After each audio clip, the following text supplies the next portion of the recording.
Olá, meus queridos, tudo bem? Olha, teve gente que já postou aí, cadê a correção do PET, Heredi?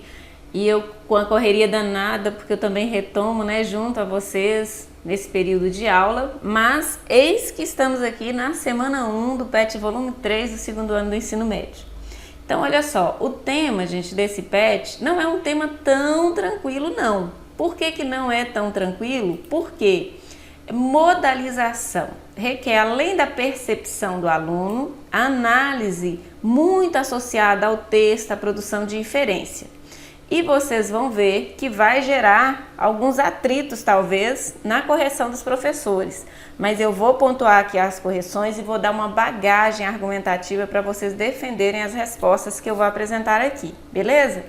Então vamos lá.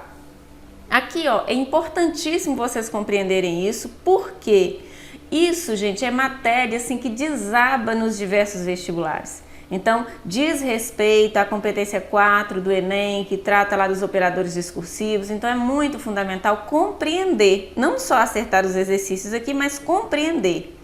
Essa primeira frase já dá para vocês entenderem o seguinte, olha, Maria foi embora do país. Ok, informação normal.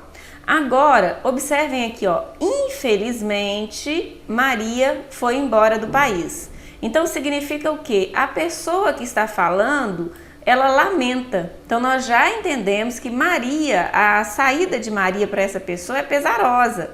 Então, isso aqui é um modalizador. Então, o que significa esses modalizadores? Aqui nós temos, olha, um trecho muito importante. A modalização diz respeito à expressão das intenções e pontos de vista do enunciador. Quem é o enunciador? A pessoa que fala ou a pessoa que escreve, tá? Então é quando emite o ponto de vista. É por intermédio da modalização que o enunciador inscreve no enunciado seus julgamentos e opiniões sobre o conteúdo do que diz ou escreve, fornecendo ao interlocutor pistas ou instruções de reconhecimento do efeito do sentido que pretende produzir. Então, por isso que é tão minucioso, tá?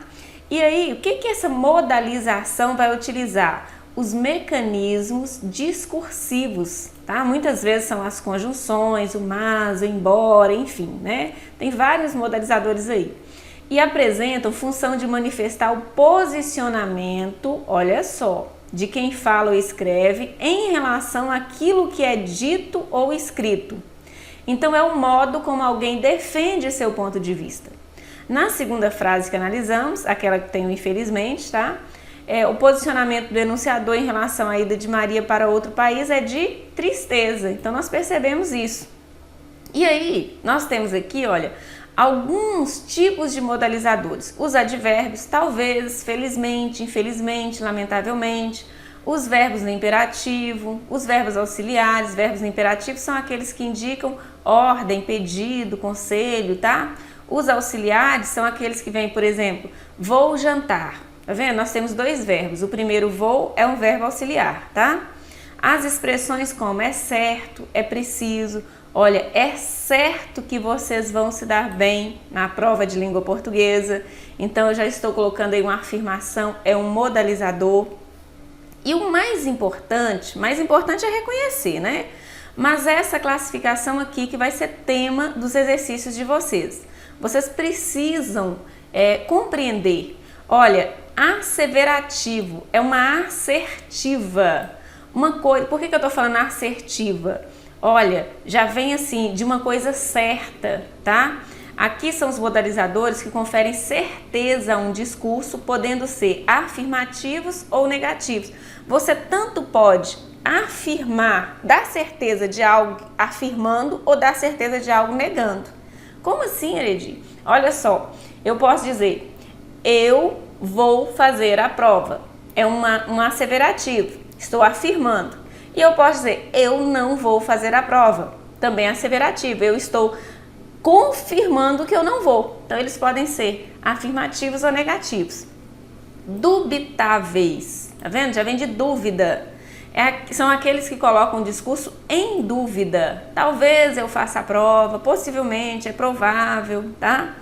Os delimitadores, delimitar, é como se fosse assim, nós vamos definir um determinado espaço, mas aqui nós vamos falar de sentido, né? Então eles vão estabelecer o quê? Uma restrição ou limite ao entendimento do alcance de conceitos ou do discurso. Olha, quase conseguimos, tipo de, espécie de, linguisticamente, então vão delimitar. Nós vamos ver isso aqui com mais clareza ali no texto. Os deontológicos são aqueles que indicam obrigatoriedade, proibições e permissões. Necessariamente, obrigatoriamente, não deve fazer, deve apresentar. Então aqui tem um caráter mais expressivo de ordenação, tá? Então olha só. E por fim nós temos os afetivos nessa categoria, porque eles são muito mais amplos. Apresenta as emoções do enunciador diante do conteúdo do discurso, né? É o posicionamento de princípio ou predileções. Então você percebe aqui nos afetivos se a pessoa está feliz com aquilo, está triste, igual lá o infelizmente, né? Então assim, felizmente ela voltará, aí já tem afetivo.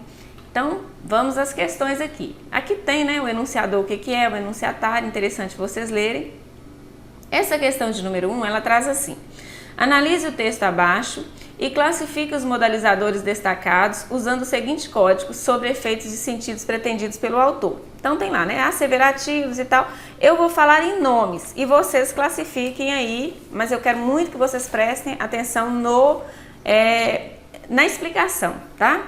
Aqui nós temos assim: o governo do estado de São Paulo vetou a criação dos chamados vagões rosa, destinados exclusivamente às mulheres nos sistemas de metrô e trens metropolitanos. Então, observem, destinados exclusivamente. Então, vejam que aqui nós já temos uma delimitação. Então, aqui eles são delimitadores. Por quê? Porque estão restringindo, tá? Então, esse primeiro passo aqui quer dizer, não se aplica a outras pessoas, somente às mulheres, tá? O argumento é o de que, ao invés de alcançar o objetivo almejado, combater o assédio sexual, a medida ampliaria ainda mais a segregação, punindo a vítima, não o agressor. Gente, aqui eu já vou falar de uma coisa bem polêmica. Vocês vão perceber por aí que alguns professores vão falar que isso aqui é dubitável. Por quê? Porque gera dúvida e tal. Eu não defendo o dubitável para este verbo. Por quê? Olha, ampliaria é um verbo flexionado no futuro do pretérito do indicativo. O indicativo é o tempo verbal que indica certeza. Só que toda vez que isso cai, inclusive em avaliações de concurso, na própria avaliação do Enem, a banca sempre choca para o candidato errar nesse sentido. Ele é muito conjugado com o verbo que é o pretérito imperfeito do subjuntivo. Vou dar um exemplo. Seria assim, ó: se consertasse o metrô, ampliaria o espaço. Então, observem, ampliaria o espaço é uma coisa certa se a outra acontecesse. Então, o que eu estou querendo dizer com isso? Que ampliaria, por causa da formação do verbo, gera um sentimento de dúvida, mas ele é asseverativo. Eu defendo isso aqui como asseverativo, tá? Então, que seria o quê? Esse azinho aqui. Por quê? Porque observem aqui comigo. O argumento é o de que, ao invés de alcançar o objetivo almejado, combater o assédio sexual, a medida ampliaria. Então, está dando certeza de que o argumento é de que essa medida ampliaria. Então, para mim, é asseverativo, ok?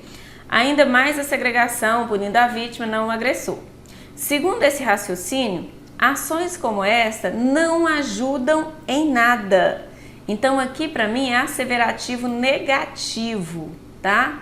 Acho que aqui não faz essa distinção, não. Então, para você é só asseverativo, né? Então, asseverativo negativo, por quê? Estou falando, as ações não ajudam. Estão dando certeza e negando, tá? Então, olha lá, analise o texto abaixo e classifique os modalizadores destacados usando o seguinte código sobre o efeito de sentido pretendido pelo autor. Número 2, gente, é o mesmo padrão do número 1, tá? Então, aqui tem assim: o veto à existência de vagões rosa cerceia. Esse cerceia, tá vendo? Está afirmando que cerceia o direito das mulheres. Se está afirmando, é asseverativo. Depois nós temos assim: cerceia o direito das mulheres, as principais interessadas, de poder escolher. Então vejam que esse poder escolher traz para nós o sentido de permissão. Então é o deontológico, tá? É como preferem se mover pela cidade, se em vagões exclusivos ou mistos. Portanto, nada mais ultrajante que, logo após um dia exaustivo e tenso, entrar num trem ou metrô e ficar exposta, a homens de comportamento agressivo e predatório que acreditam, em sua maioria, 59%, que se as mulheres soubessem se comportar, haveria menos estupros. Então aqui, esses homens, eles acreditam, então nessa parte da acredita é asseverativo, tá dando certeza que eles acreditam. Se as mulheres soubessem, olha o que eu disse a vocês, isso aqui é o pretérito imperfeito do subjuntivo que traz dúvida. Então, esse que soubessem é o dubitável, se comportar, haveria menos estupros. Estima-se que o número de casos alcance mais de 500 mil por ano. Absurdo, né, gente? Esse estima-se, acredito que tem professor que vai colocar que por ser número aproximado gera dúvida. Número aproximado é diferente de dúvida, então esse aqui é asseverativo, porque estima-se é porque tem uma proximidade da estatística que não está tão afirmada, mas verbo flexionado também no modo que indica certeza, asseverativo. E aqui um texto muito bacana que diz assim: um banho quente de chuveiro elétrico de 15 minutos consome 135 litros de água. Um banho por 5 minutos, fechando o registro para se ensaboar, consome apenas 45 litros. Então vocês, além de entenderem modalizadores aí, ó, fiquem refletindo, viu? Porque adolescente adora ficar muito tempo no chuveiro, olha o prejuízo aí. O vocábulo do texto lido, que é classificado como modalizador por inserir uma opinião do enunciador sobre o assunto veiculado observem, aqui só informação, olha, só traz informações. Ele entra nesse texto apenas com essa palavrinha apenas. Então veja, é só aqui que nós percebemos a opinião. Então aqui, para nós esse apenas, e vem assim: qual o sentido construído pelo enunciador ao utilizar o modalizador apenas? Então qual o sentido, gente? Porque tem várias perguntas. Vamos primeiro nesse. O sentido, o enunciador emite sua avaliação em relação ao consumo de água. Então o sentido é esse, né? Ele emite a avaliação dele em relação ao consumo de água. Caso ele não tivesse utilizado essa palavra, o sentido do texto seria o mesmo? Não, não seria. O que mudaria? Então, ó, o texto perderia a ênfase, é isso que mudaria, e consequentemente o teor argumentativo. Anotem aí, não fiquem com preguicinhas, tá? Acabou? Agora que estava ficando bom? Beijinhos para vocês e até a próxima semana. Ah, detalhe, esse canal aqui, olha, específico para vocês, canal novinho, compartilha aí para mim, tá, gente? Beijinhos.